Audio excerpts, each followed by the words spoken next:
السلام علیکم ورحمۃ اللہ وبرکاتہ۔ الحمد للہ وکفا والسلام علی عبادہ الذین اصطفى والتقى والعفاف والغنى۔ قال اللہ تبارک وتعالی فی القرآن المجید والفرقان الحمید۔ فاعوذ باللہ من الشیطان الرجیم، بسم اللہ الرحمن الرحیم۔ قال الذين يريدون الحياة الدنيا يا ليت لنا مثل ما أوتي قارون إنه لذو حظ عظيم۔ صدق الله مولانا العظيم۔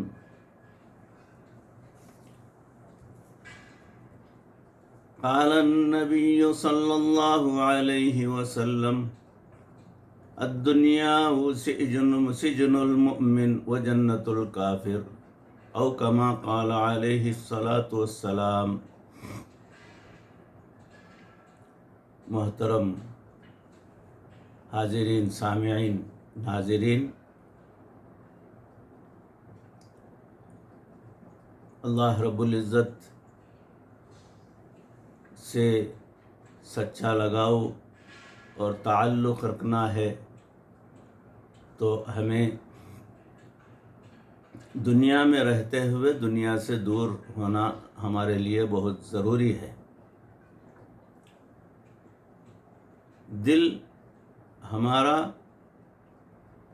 دل کے اطراف جو ہے ہر قسم کے خواہشات بسے ہوئے ہیں۔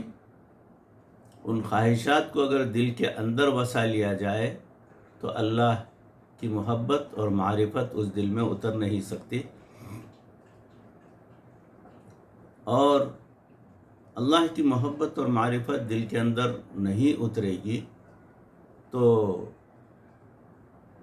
ہماری ساری عبادتیں، ساری تلاوتیں، سارے ذکر و اذکار، سارے روزے، نماز تمام کے تمام بیکار ہیں۔ وہ اس لیے کہ اللہ سے تعلق جوڑنا ہے تو دنیا سے اپنے آپ کو ترک کرنا پڑے گا، ضروری ہے۔ جیسے ترک دنیا ہمارے لیے، ہماری دنیا اور عاقبت کی بہتری کے لیے بہت ہی زیادہ ضروری ہے۔ میں نے جو آیت تلاوت کی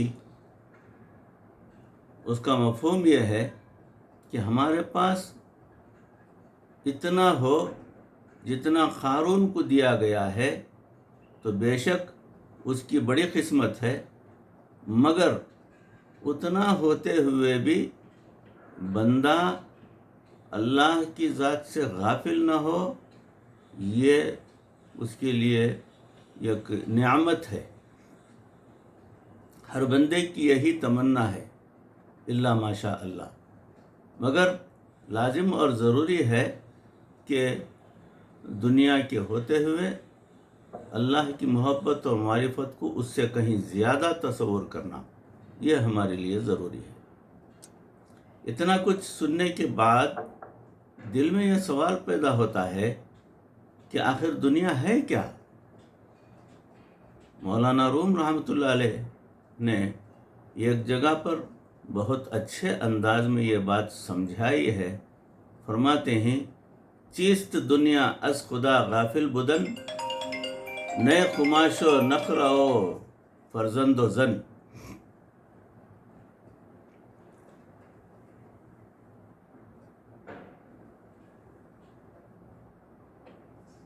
یعنی دنیا کیا ہے؟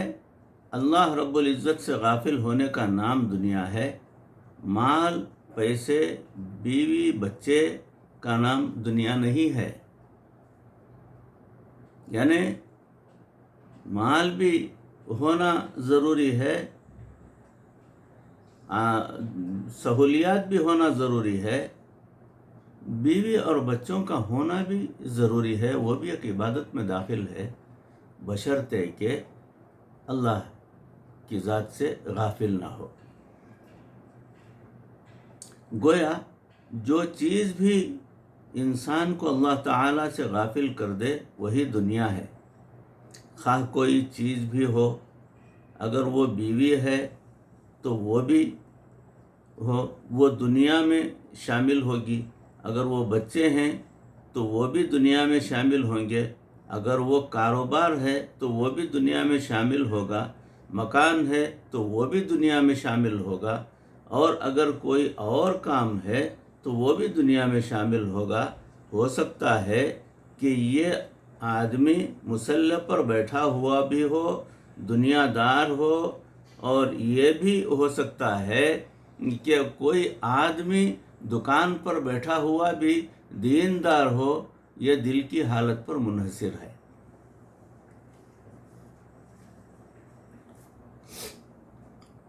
شیخ شہاب الدین سہروردی رحمۃ اللہ علیہ نے لکھا ہے کہ میں جب حج پر گیا، میں نے وہاں دیکھا کہ ایک آدمی غلاف کعبہ کو پکڑ کر دعائیں مانگ رہا تھا۔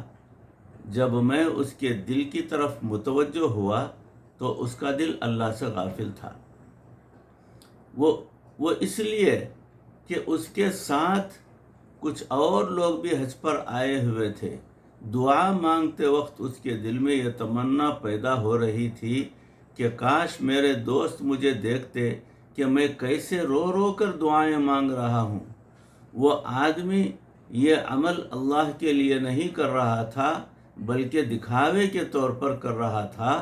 پھر فرماتے ہیں کہ اس کے بعد مینا میں آیا اور میں نے دیکھا کہ ایک نوجوان اپنا مال فروخت کر رہا تھا۔ اس کے ارد گرد اتنا ہجوم تھا کہ وہ لوگوں کے جھرمٹ میں گھرا ہوا تھا۔ فرماتے ہیں کہ جب میں اس کے دل کی طرف متوجہ ہوا تو میں نے اس کے دل میں ایک لمحے کے لیے بھی اللہ تعالی سے غافل نہیں پایا۔ سبحان اللہ۔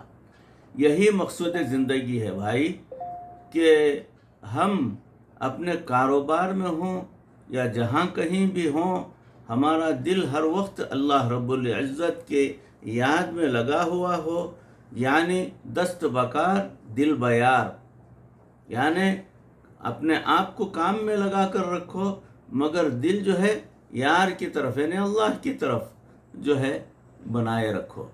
یہ بہت زیادہ ضروری ہے۔ اللہ تعالیٰ نے ارشاد فرمایا، رجال لا تلہیہم تجارت ولا بیع عن ذکر اللہ واقام الصلاۃ وایتاء الزکاۃ ویخافون یوما تتقلب فیہ القلوب والابصار۔ وہ مرد کہ نہیں غافل ہوتے سودا کرنے میں اور نہ بیچنے میں اللہ کی یاد سے اور نماز قائم رکھنے سے اور زکوٰۃ دینے سے ڈرتے ہیں، اس دن سے جس میں الٹ جائیں گے دل اور آنکھیں۔ یعنی جو انسان اپنے کام و کاج کے اندر کچھ اتنا زیادہ مصروف ہو جائے کہ بالکل اللہ کی ذات سے ہونے کا کچھ یقین اس کے دل میں نہ ہو، اور مکمل جو ہے اپنے آپ پر بھروسہ کرتا ہوا ہو، یہ جو ہے ایمان کی کمزوری اور اللہ سے دوری کی علامت ہے۔ لذات دنیا اللہ تعالیٰ کی معرفت کے حصول میں ایک بہت بڑی رکاوٹ ہے۔ دنیا کی خواہش کرنا اور دنیاوی چیزوں پر متوجہ ہونا، اپنے کاروبار کے اندر مکمل اپنے آپ کو منہمک کر دینا، اور کسی سے بات کرنے کی بھی ان کو فرصت نہ ہو۔ جب بھی وہ ان سے بات کرنے کی کوشش کریں کہیں گے کہ میں مصروف ہوں، میں کاروبار کے اندر مصروف ہوں، مجھے پارٹیوں کو مال پہنچانا ہے اور ہمارے کارخانے کی طرف توجہ دینا ہے، وہ فلاں جگہ بھی میرا کارخانہ ہے، سیلم میں میرا کارخانہ ہے، کرناٹک کے اندر میرا کارخانہ ہے، میرا کاروبار جو ہے چاروں طرف ہے، اس لیے میں جو ہے وہ اپنے آپ کو مصروف رکھنا ضروری سمجھتا ہوں۔ اور میں جو ہے وقت فارغ نہیں کر سکتا، وہ آپ سے ملنے کے لیے بھی میرے پاس وقت نہیں ہے، یہ تمام چیزیں جو ہے اس سے صاف ظاہر ہوتا ہے کہ بندے کا دل مکمل دنیا کے اندر اٹکا ہوا ہے، اللہ سے غافل ہے۔ ہمارے مشائخ نے فرمایا ہے کہ سالن دراصل گوشت اور سبزی سے مل کر بنتا ہے، گھی اور مرچ مصالحہ زوائد میں سے ہیں۔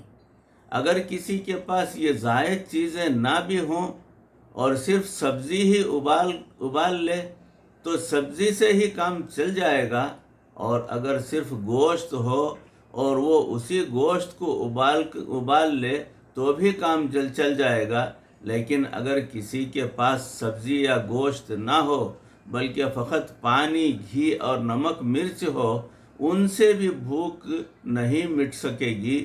اور اوراد و وظائف کی مثال نمک مرچ اور دوسری زائد چیزوں کی مانند ہے، اور ترک لذات دنیا اور ترک خواہشات نفسانی کی مثال سبزی اور گوشت کی مانند ہے۔ لہٰذا جو آدمی چاہتا ہے کہ مجھے نسبت کا نور ملے تو اسے چاہیے کہ وہ دنیا کی لذات سے اجتناب کرے۔ اکثر جو ہے تعلق رکھنے والے مریدین جو ہیں وہ چاہتے ہیں کہ مجھے ذکر کرنے کے لیے بھی موقع نہیں ملتا، اپنے کام کاج کے اندر مصروف ہوں، اور اس کے باوجود میں شیخ کے بالکل قریب ہونا چاہتا ہوں، ان سے قرب حاصل کرنا چاہتا ہوں اور ان سے کچھ فیض حاصل کرنا چاہتا ہوں، اس قسم کے خیالات ہوتے ہیں، تو وہ جو ہے بالکل بے سود، بیکار، یعنی اس سے کوئی ان کو نسبت کا نور ملے گا اس کی کبھی بھی امید نہیں کر سکتے۔ تو اسے چاہیے کہ وہ دنیا کی لذات سے اجتناب کرے۔ ایسے آدمی کو چاہیے کہ وہ دنیا کی خواہشات کو دل سے دور کرے، کم سے کم میں اپنے آپ کو جو ہے وہ بسائے رکھے، اور افزود کو جو ہے وہ دوسروں کے لیے اس کا حق نکال کر ان تک پہنچانے کی کوشش کرے، غربا کا خیال کرے، اور مال کو جمع کر کے رکھنے کی عادت جو ہے وہ اسے دل سے نکال دے، کیونکہ اللہ نے جو رزق پہنچانا ہے وہ ضرور پہنچا کر ہی رہیں گے۔ دل میں دنیا کی ہوس اور اشتہا نہ رہے۔ حسن بصری رحمۃ اللہ علیہ فرماتے تھے کہ ہم نے اکابر سے یہ معرفت والا سبق ترک دنیا کے ذریعے سیکھا، تسبیحات کے ذریعے سے نہیں۔ یعنی اگر اللہ کا ولی بھی بننا چاہے تو اس کے لیے لازم اور ضروری ہے کہ پہلے دنیا سے اپنے آپ کو ترک کرے۔ دنیا کے اندر مگن ہونا یہ بہت بڑی غفلت ہے۔ ہمارے مشائخ کسی سے روزگار یا نوکری نہیں چھڑواتے تھے، یہ ضروری نہیں ہے، اپنا کاروبار ہے، اپنا کارخانہ ہے، چاہے تمل ناڈو میں ہو، چاہے سیلم میں ہو، چاہے بنگلور میں ہو، کہ کہیں بھی ہو، کیا اس کو جاری رکھیے، کیا اس کے اندر جو بھی کام کاج کروانا ہے کراتے رہیے، مگر اس کے اندر اتنے گھس مت جائیے کہ اللہ سے غافل ہوں، اللہ کے ذکر سے غافل ہوں، اللہ کی عبادت سے غافل ہوں، اور رکاوٹ بن رہی ہے یہ آپ کی مصروفیت عبادت کے اندر، تو یہ جو ہے آپ کے لیے وبال جان ہے۔